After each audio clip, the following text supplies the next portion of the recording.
السلام عليكم شباب، شلونكم؟ ان شاء الله زينين، ان شاء الله بخير. اليوم الحلقة الأولى من لو خيروك.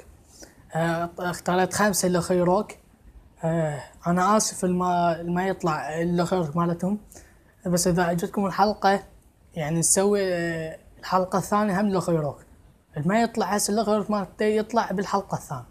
خوش ادعموني باللايك والتعليق. لو خيروك الأول سوسو الأهدل. لو خيروك تاكل بيض ني شنو؟ او بيضة نية، بيض نية، او تاكل دود قليل بريع صي قليلية صار مثل ما قلتوا بالتحدي البيضة النية ما باكل من عصير مال ليمون. ترى بيضة خبطتها يا الله.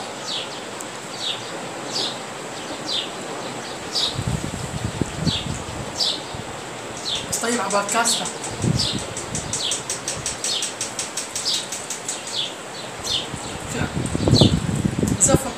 مثل ما شفت اللو خيروك. اكلت بيضة نية، طبعا طعمها مو طيب والله، لا حد يجربه. لو السوالف لو خيروك الثاني او التحدي الثاني من عطر الورد. لو خيروك تاكل بيضة نية لو تشرب بيبسي تخلي فيه ملح. وبالنسبة للحلقة اليوم كانت حلوة، على ما تقصد على الحلقة اللي راحت مال ابو الانترنت. والله انت يمكن حلوة. طبعا انتم بعدكم ما شايفين شي، انا محضر والله هواية افكار، هواية فيديوهات. ان شاء الله ورا هذا الفيديو راح ينزل تحشيش. بيضة نية هم راح اشرب بيضة نية، ما ادري اكل بيضة نية، بس طبعا طعمها مو طيب وراح اعيدها. شوف اللي خيروك او التحدي. هذا التحدي الثاني مال البيضة النية. من الساعة هذا ذبيته هنا هم شوفوا، هم مو عبالكم كاستر ولا العصير ليمون. بيضة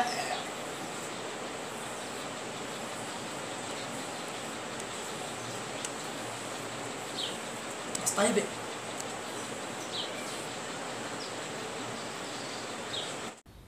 اللي خيروك الثالث حلو، استموا. اللي خيروك تضرب باب جيرانكم لو تكسر قلاص.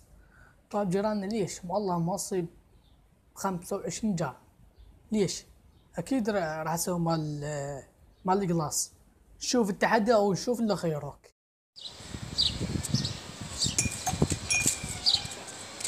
شوفون التحدي، شوفون جارث بايل هرب، شوت جارث بايل يدخل منطقة الجزاء. اللي خيروك الرابع او التحدي الرابع من مصطفى المدريد. استموت تاكل ليمونة كاملة مع القشر فصح عنه وبيحكي، او تاخذ سيلفي مع شخص ما تعرفه. عندنا شغلتين، الليمونة ما عندنا ليمونة، تاخذ سيلفي مع شخص ما تعرفه. احنا نازلين بهالمنطقة جدد، يعني ما مصاحب ناس وما مصاحب يعني بقدي، بس لو شاهدنا بهذيك المنطقة عندنا ناس هواي. بس المهم راح اخذ سيلفي مع ولد وما اعرفه.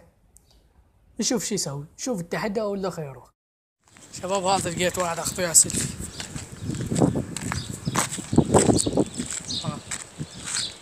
يلا روح مشكور ما تقصر.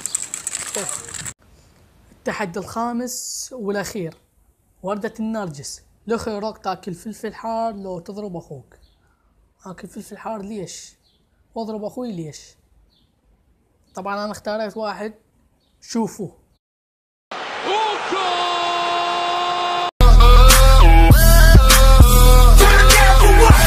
أعجبك الفيديو؟ لا تنسى الإعجاب والاشتراك في القناة.